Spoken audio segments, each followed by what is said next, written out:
Okay, here we are. We are going through the New Testament in chronological order. And we are going to do a gospel. We're going to do the Gospel of Matthew. And so the Gospel of Matthew is probably written at about the same time that Paul is firing off his prison epistles. And the audience is totally different. Paul's missionary circle doesn't seem to interact too much with the Jerusalem circle. Not that Matthew was totally about Jerusalem, but there's sort of different circles. And then when you get into John's letters, it seems like, John's got a different circle as well, because this thing is spreading out. But as it's spreading out, it's affecting a region, and then those regions are sort of affecting their region.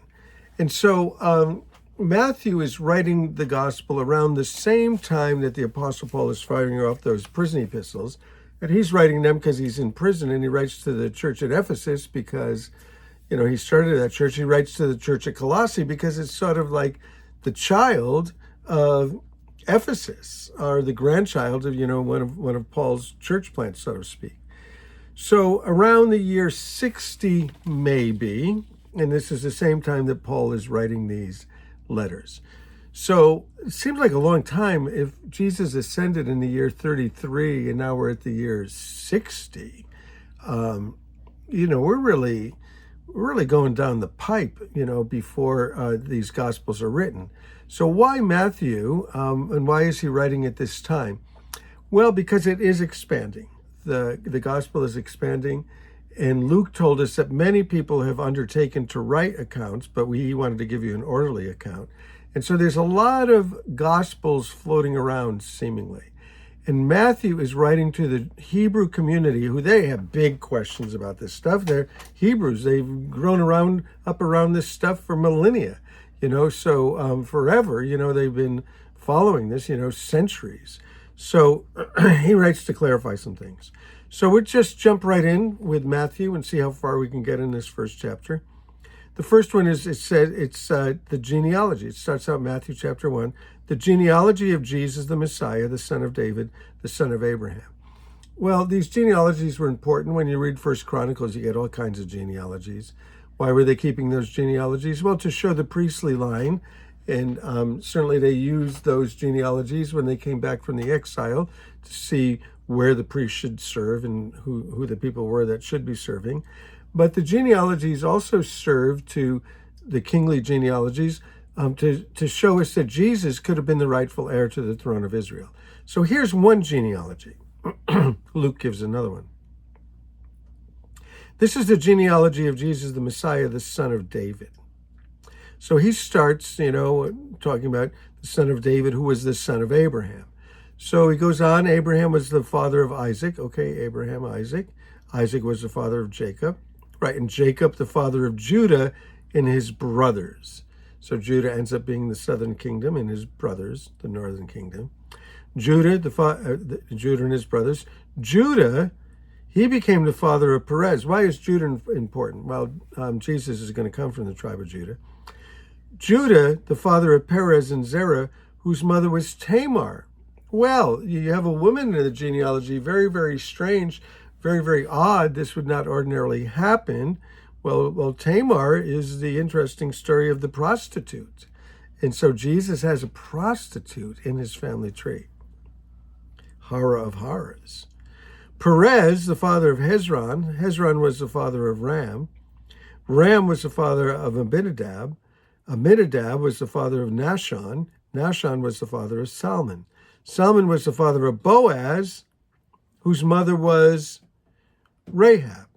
Rahab the harlot. So when they go into the land, there's this other lady who by faith, she puts out this scarlet piece of cloth. So by faith, she hid these guys, and she believed that she would be spared if she put out this scarlet colored cloth.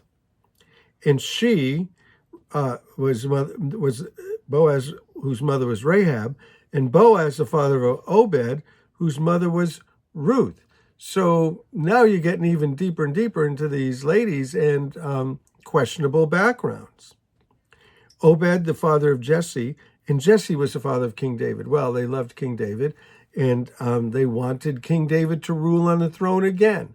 In fact, there are promises that David would never cease to have somebody on the throne forever.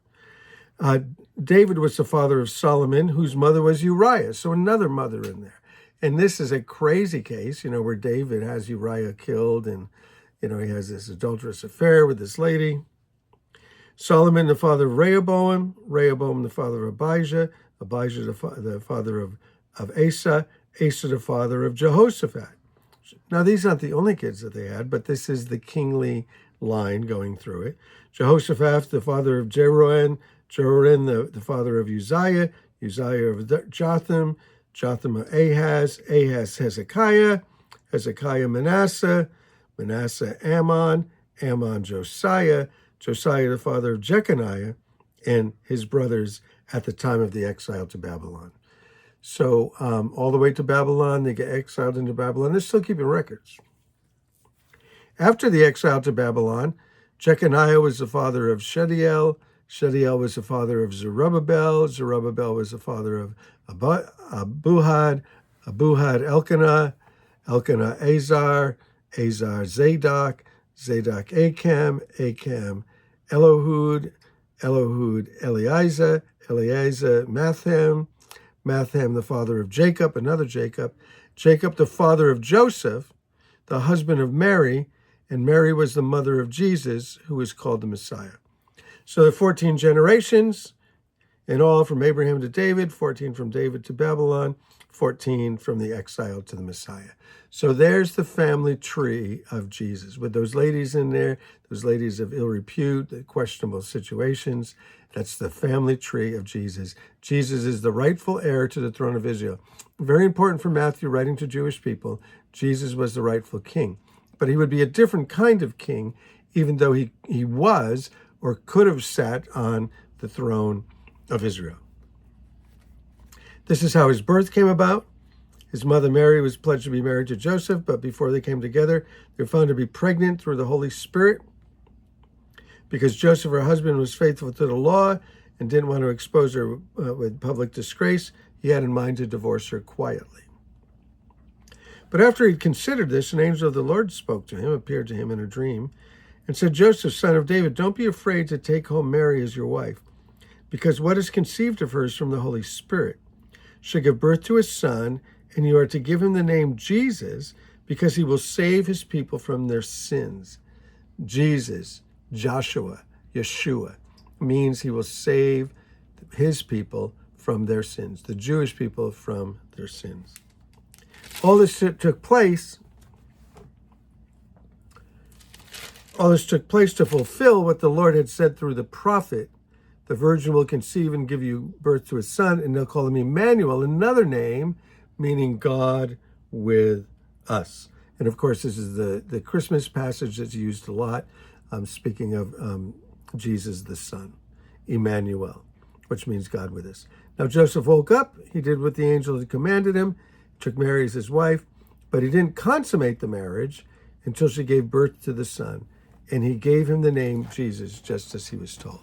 So there we have the beginning of the Jewish Messiah and the beginning of the Jewish gospel. And he's writing it at this time because many Jewish people are coming to Christ or are curious about it or are questioning it. And he's going to show the Jewish people how Jesus is the Messiah of the Old Testament. And so it's going to be a lot of fun, but it's necessary that it come at this point. But keep in mind the year 60. Jesus ascended into heaven at the year 33. So chronologically, there's a lot going on. But the teaching that was going on was by the apostles that had seen this. But now we're getting into new generations, and new people. And so he writes this gospel so that people can know. So, hey, bless you guys. Let's move through Matthew. It's going to be a lot of fun.